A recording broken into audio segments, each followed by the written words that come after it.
믿습니다. 하나님이 그 아들을 세상에 보내신 것은 세상을 심판하려 하심이 아니요 그로 말미암아 세상이 구원을 받게 하려 하심이라. 하늘에 계신 아버지 하나님께 영광을 드립니다. 변함없이 동행하여 주심에 복된 자리에 모여 찬양과 예배를 드릴 수 있으니 감사합니다. 세상을 구원코자 아들을 보내심과 저희를 자녀 삼아주심에 진정 감사합니다. 연약한 저희들에게 구원의 기쁨보다 혼란한 세상 것에 순간순간 휩쓸렸음을 고백하오니 긍휼히 여겨주시오며 분별할 수 있는 연의 눈을 열어주시어 구원의 기쁨으로 승리하는 나날들 되게 하여 주시옵소서. 이곳에 세우신 제자교회가 주님께 영광 드리는 교회 공동체가 되게 하여 주옵시며 말씀을 전하시는 목사님과 듣는 저희 모두 하나가 되는 귀한 자리 시간 되게 하여 주시옵소서. 감사드리며 앞으로의 모든 시간들을 주님께 온전히 의탁하오며 우리 주 예수 그리스도의 이름으로 기도드립니다. 아멘.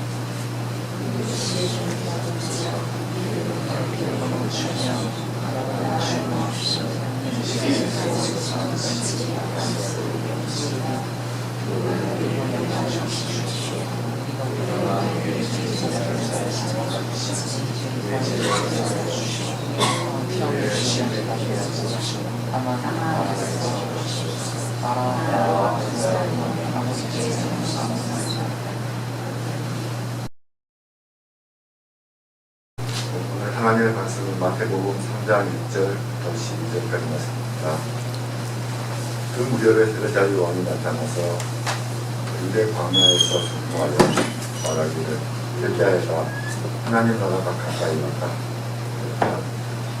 이 사람을 두고 예언자 이사야는 이렇게 말하였다. 광야에서 외치는 이 소리가 있다. 너희는 주님의 길을 얘기하고 그의 길을 굽게 하여라. 요한은 양털을 털옷을 입고 허리에는 가죽대를 띄었다. 그의 식물은 메뚜기와 둑이었다. 그때 예루살렘과 온 유대와 요단강 두 사람들이 다 요한에게 나와서 자기들의 죄를 자백하며 요단강에서 그에게 세례를 했다. 요한은 많은 바리새파 사람들과 사두개파 사람들이 세례를 받으러 오는 것을 보고 그들에게 말하였다. 목사들의 자식들아, 누가 너희에게 닥쳐올 증거를 피하라고 길러주느냐. 회개에 알맞는 열매를 맺어라. 그리고 너희는 속으로 주제넘게 아브라함이 우리의 조상이다 하고 말할 생각을 하지 말아라. 내가 너희에게 말한다. 하나님께서는 이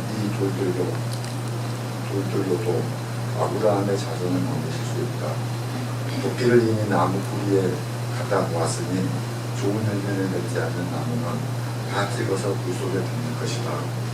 나는 너희를 회개시키려고 물로 세례를 준다. 내 뒤에 오시는 분은 나보다 더 능력이 있는 분이시니 어둠이시다. 나는 그의 신을 들고 다닐 자격조차 없다. 그는 너희에게 생명과 불로 세례를 줄 것이다. 그는 손에 키를 들고 있으니 타장마다는 깨끗이 하여 발목은 옷간에 모아드리고 쭉정이는 꺼지지 않는 길에 태울 것이다. 이는 하나님의 말씀입니다. 성탄절을 앞두고 우리는 대림절기를 지키고 있습니다. 이 대림절기를 지키는 우리 모두에게 주님의 은혜와 평안이 함께 하시기를 기원합니다. 아무래도 대림절기라고 하는 것이 성탄절을 준비하는 기간이기 때문에 세상도 크리스마스가 뭔지는 다 알고 있죠. 그래서 아무래도 우리에게도 그 세상의 영향이 조금 있기도 해서 우리는 성탄 장식을 하고 또 그걸 바라보고 정겨운 사람들에게 성탄 인사도 해야지 하면서 크리스마스 카드도 이제 좀 준비를 하고 이번에는 크리스마스 선물을 무엇을 주고받을까라고 좀 기대감을 찬 그런 마음을 갖고 있기도 한 것 같습니다. 조금 더 어떻게 보면 경건한 삶을 추구하는 그런 분들은 매주마다 주어지는 어떤 소망, 평화, 사랑, 기쁨의 그런 주제들을 묵상하면서 우리 주변의 사람들과 어떻게 이 주제와 관련된 말씀들을 우리 삶으로 녹여낼 수 있을까를 묵상하기도 하겠죠. 근데 오늘 두 번째 대림절은 기쁨의 성탄을 기대하는 그런 우리의 기대와는 조금 다른 그런 성경 구절을 우리에게 제시하고 있습니다. 어떻게 보면 좀 생뚱맞은 구절이죠. 보통 대림절이면 성탄과 관련된 예수 그리스도의 탄생과 관련된 그런 기사들, 그런 성경의 기록들을 우리가 읽고 나눠야 될 텐데 오늘은 조금 다른 내용을 우리에게 주고 있습니다. 이번 주 성서 일과에서 복음서의 주제, 이 마태복음의 주제는 회개입니다. 회개에 관한 세례 요한의 선포가 이번 주 복음서의 본문인 거죠. 왜 세례 요한의 그 이야기일까요? 왜 회개일까요?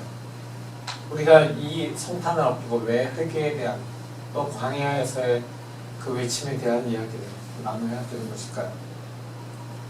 마태복음은 세례자 요한이 광야에서 외치는 선포를 듣고 사람들이 광야로 나아갔다라고 하는 그런 기사로 3장을 시작하고 있습니다.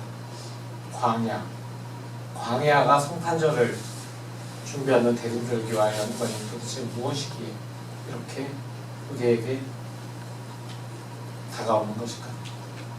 무엇인가 좀 이렇게 서로 연관이 있거나 좀 연결이 되는 게 있어야지 하나를 생각하면 그 다음이 생각되는, 연상되는 연결작용이 좀 되어야지만 그게 좀 될 텐데 대림절기의 광야, 회개 같은 단어는 조금 안 어울리는 것 같이 보이기도 합니다.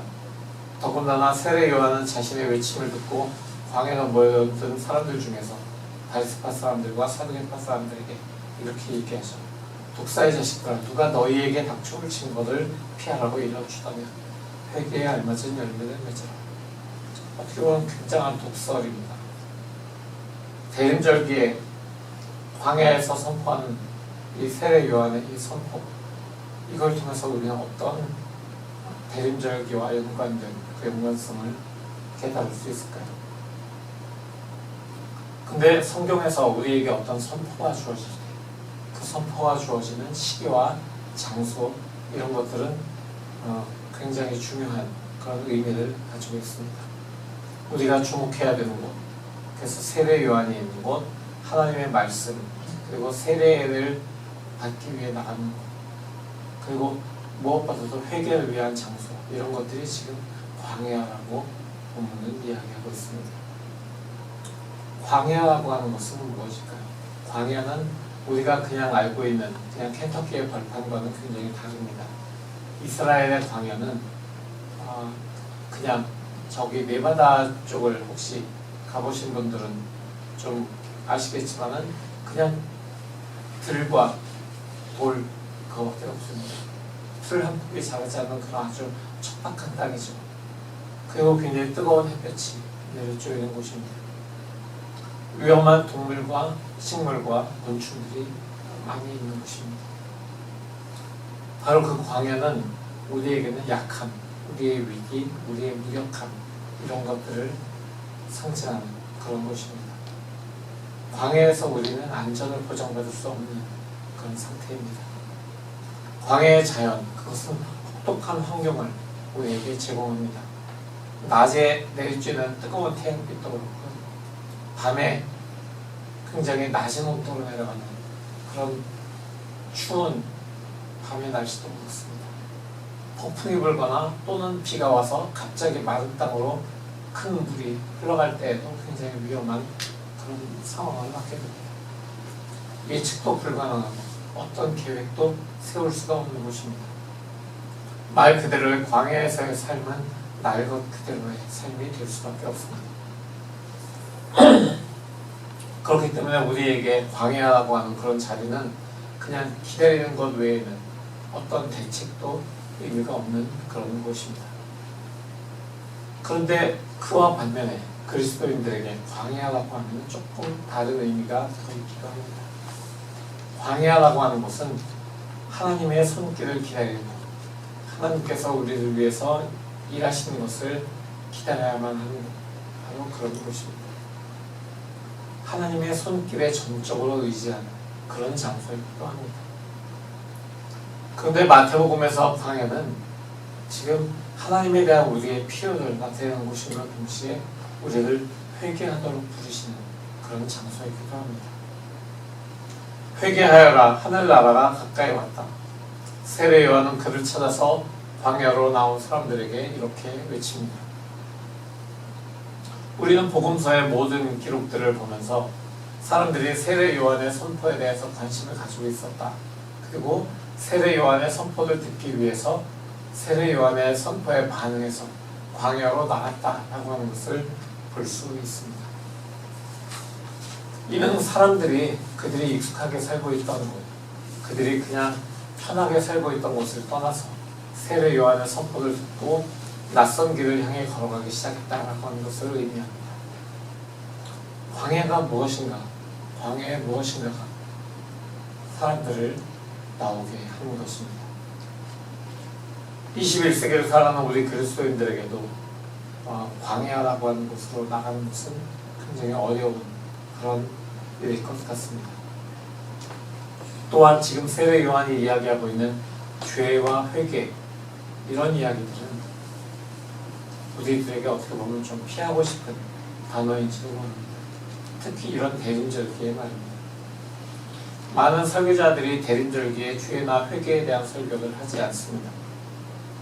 특히 대림절기에 죄라는 것을 이야기하다 보면 사람들에게 어떤 나의 죄를 생각하면서 부끄러운 정죄감 또는 죄의식 이런 것들이 들 수도 있기 때문에 무언가 그런 이야기를 하기보다는 예수 그리스도를 통한 어떤 기쁨과 사랑과 평화, 안전 이런 것들, 따스함 이런 이야기를 하기 시작합니다.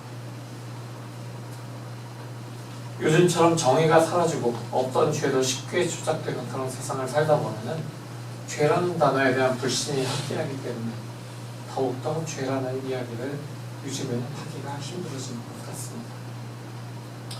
성경에서 죄라고 하는 것은 그럼 과연 무엇일까요?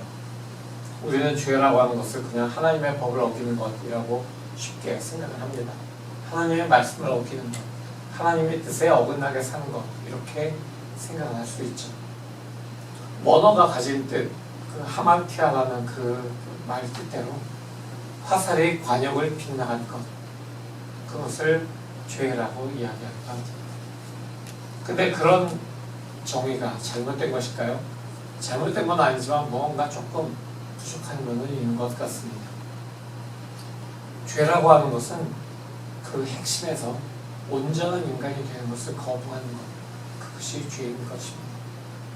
그 중에 하나님을 향해서 하나님 앞에서 우리의 온 존재를, 우리의 온 마음을 여는 것을 방해하는 그 무엇, 바로 그것이 죄입니다. 하나님을 향해서만이 아닙니다. 나와 이웃과의 관계에서, 나와 세상에 있는 모든 피조 세계와의 관계에서, 또는 나 자신을 향해서 진심으로 다가가고 내 마음을 여는 것을 방해하는 것, 그것이 죄입니다. 다시 말하면 죄는 나와 다른 존재와의 그 관계의 단절, 그리고 부조화, 분리되는 것, 관계를 통한 열매를 맺지 못하는 것, 이런 것들을 우리는 죄라고 이야기할 수 있는 것입니다. 어떻게 보면 우리 마음속에서 그만둬, 그만해, 이제 포기해, 변화는 불가능하다, 이렇게 이야기하는 것도 역시 죄입니다. 그리고 죄는 무관심입니다. 주변을 돌보지 않는 것, 하나님께서 약속하신 삶에 대해서 오히려 두려움을 받는 것.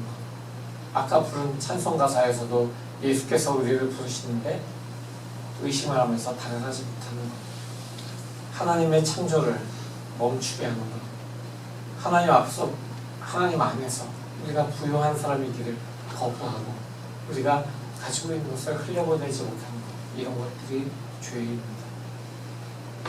그래서 이 죄라고 하는 것에 잡혀 있는 사람들은 좀비 영화에 나오는 좀비 같은 그런 영적 상태에 있는 것입니다. 몸은 움직이지만 죽어 있는 것입니다. 이렇게 죄 속에서 살아가는 사람들을 향해서 세례 요한은 이렇게 외칩니다. 그는 너희에게 성령과 불로 세례를 주실 것이다.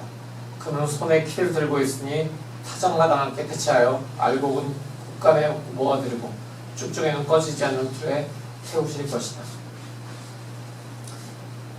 예수께서 심판주로 오셔서 성령으로 세례를 주시고 불로 세례를 주시고 알곡과 쭉정이를 분별하시고 쭉정이는 꺼지지 않는 불에 태우실 것이다.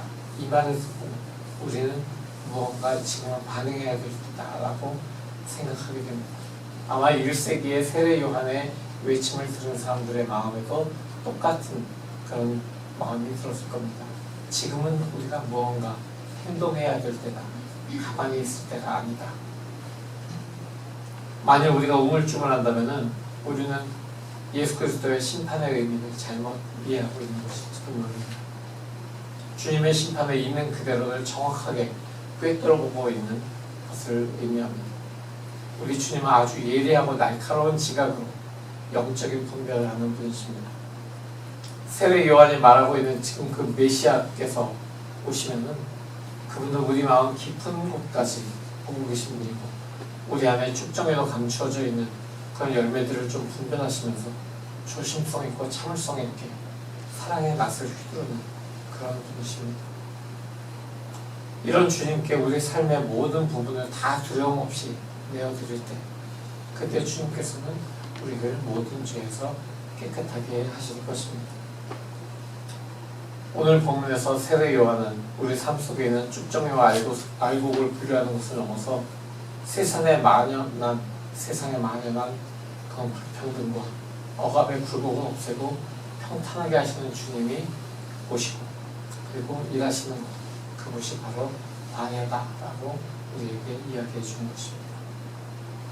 그렇다면 이 광야에서 우리는 무엇을 해야 될까요? 이 광야에서 우리는 주님이 오실 길을 예비해야 됩니다. 그리고 그의 길을 곧게 해야 됩니다. 주님이 오실 길을 예배하고 그의 길을 곧게 하는 그런 사역에 우리는 부름을 받았습니다. 그러기 위해서 우리는 광야에 머물러 있어야 됩니다.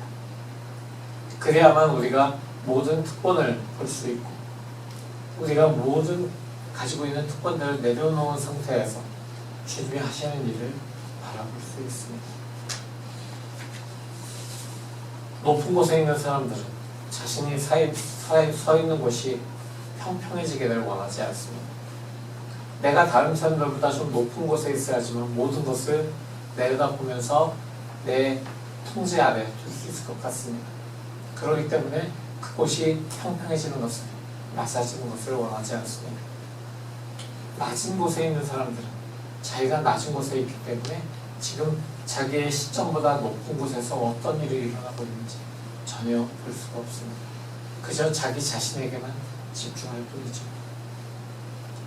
그러나 우리가 평탄해진 광야를 걷고 있을 때 높은 곳이 낮아지고 낮은 곳이 도두어져서 평탄해진 그런 광야를 걷고 있을 때 우리는 우리 앞에 펼쳐진 모든 방향을 다 바라볼 수 있는 그런 상태가 됩니다. 그래서 모든 광야에 서 있는 사람들은 하나님의 영광을 볼 수 있는 그런 경험을 하게 되는 것입니다. 광야에 있을 때 그러나 우리는 때때로 예상하지 않은 거친 길을 가게 될 수도 있습니다. 구부러지고 복잡하게 꼬여있는 길에서 힘든 경험을 하게 될 수도 있습니다. 높은 산의 오만함, 낮은 골짜기의 황량함 이런 것들을 살아낼 수도 있습니다. 그러면서 하나님께서 모든 것을 평탄하게 하시는 날을 상상하며 소망하게 될 것입니다. 이 대림절기에 우리는 지금 어디에서 지나가고 있습니까? 안전하고 높은 곳에서 그저 특권을 누리고 있습니까? 여기가 좋사오니 하고 내려가기를 거부하고 있습니까? 낮은 계곡에서 얽히고 설킨 길에서 미래가 보이지 않는 곳에서 앞이 보이지 않아서 그저 절망하고 있습니다.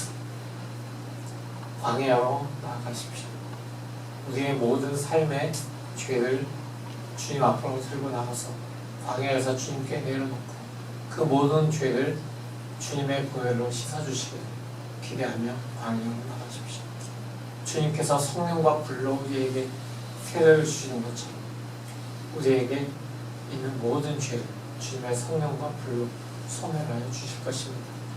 바로 그 주님께서 우리의 모든 죄를 소멸하여 주심을 믿고 우리가 회개로 나아갈 때 그때 우리는 우리의 올라서 있던 모든 높은 곳이 낮아지고 낮아졌던 곳이 도도해지면서 하나님의 영광을 볼 수 있는 상태가 될 것입니다. 광야로 나아가십시오.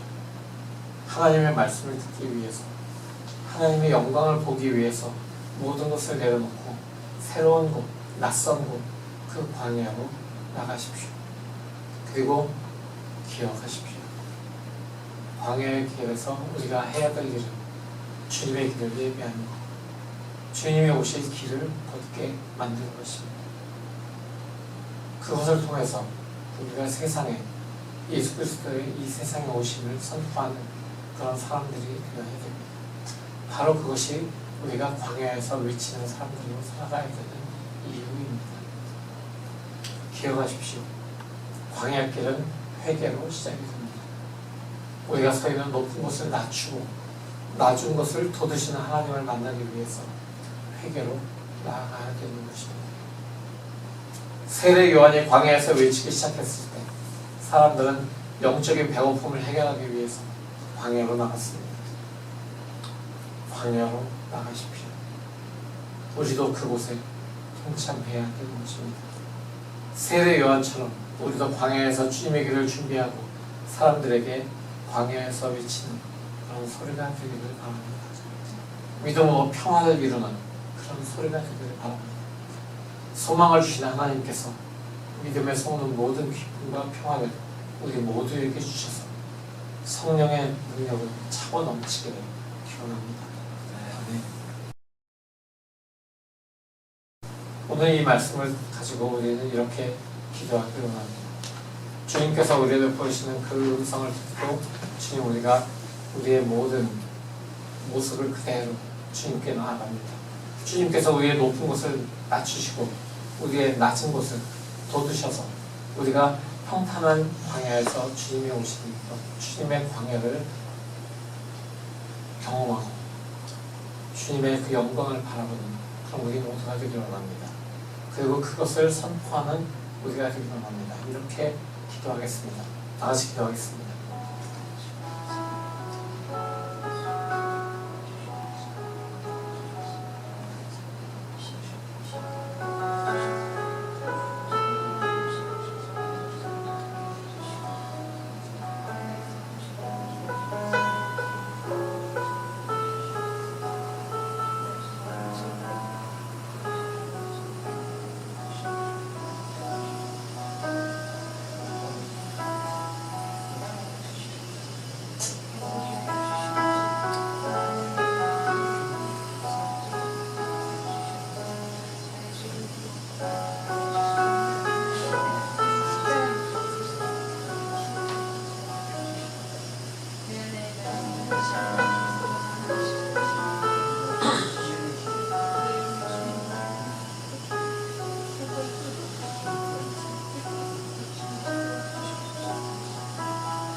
주님 이 시간 나의 있는 모습 그대로 주님 앞에 나아갑니다.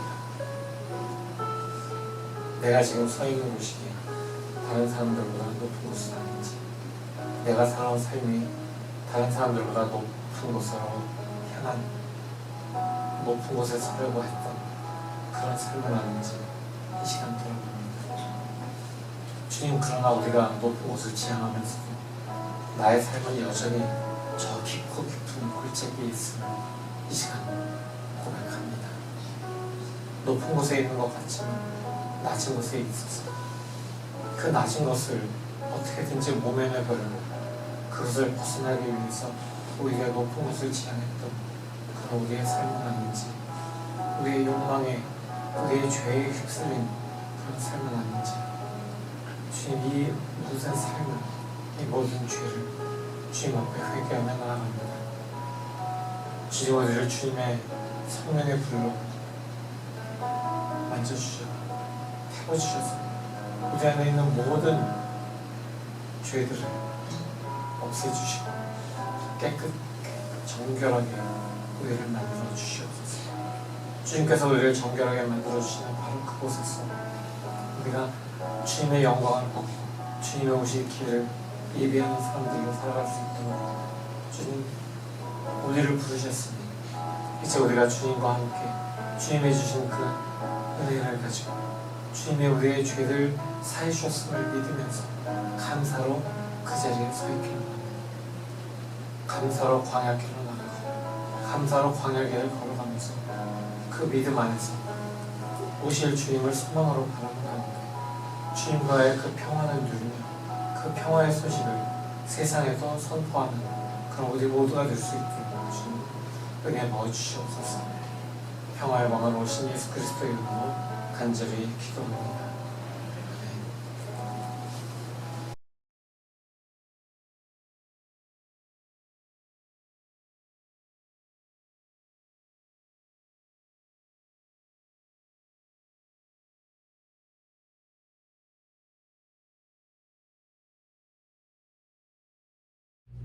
성도 여러분, 메시아가 오시는 그리스도 예수를 기다리는 사람들은 안락한 세상이 아닌 광야에서 외치도록 부름받은 사람들임을 기억하십시오. 아멘. 광야에서 우리 삶을 돌아보고 회개하며 주님의 길을 예배하겠습니다. 평탄하고 고든 길을 밟으며 주님이 오심을 기다리겠습니다. 곧 오소서 임마에. 아멘.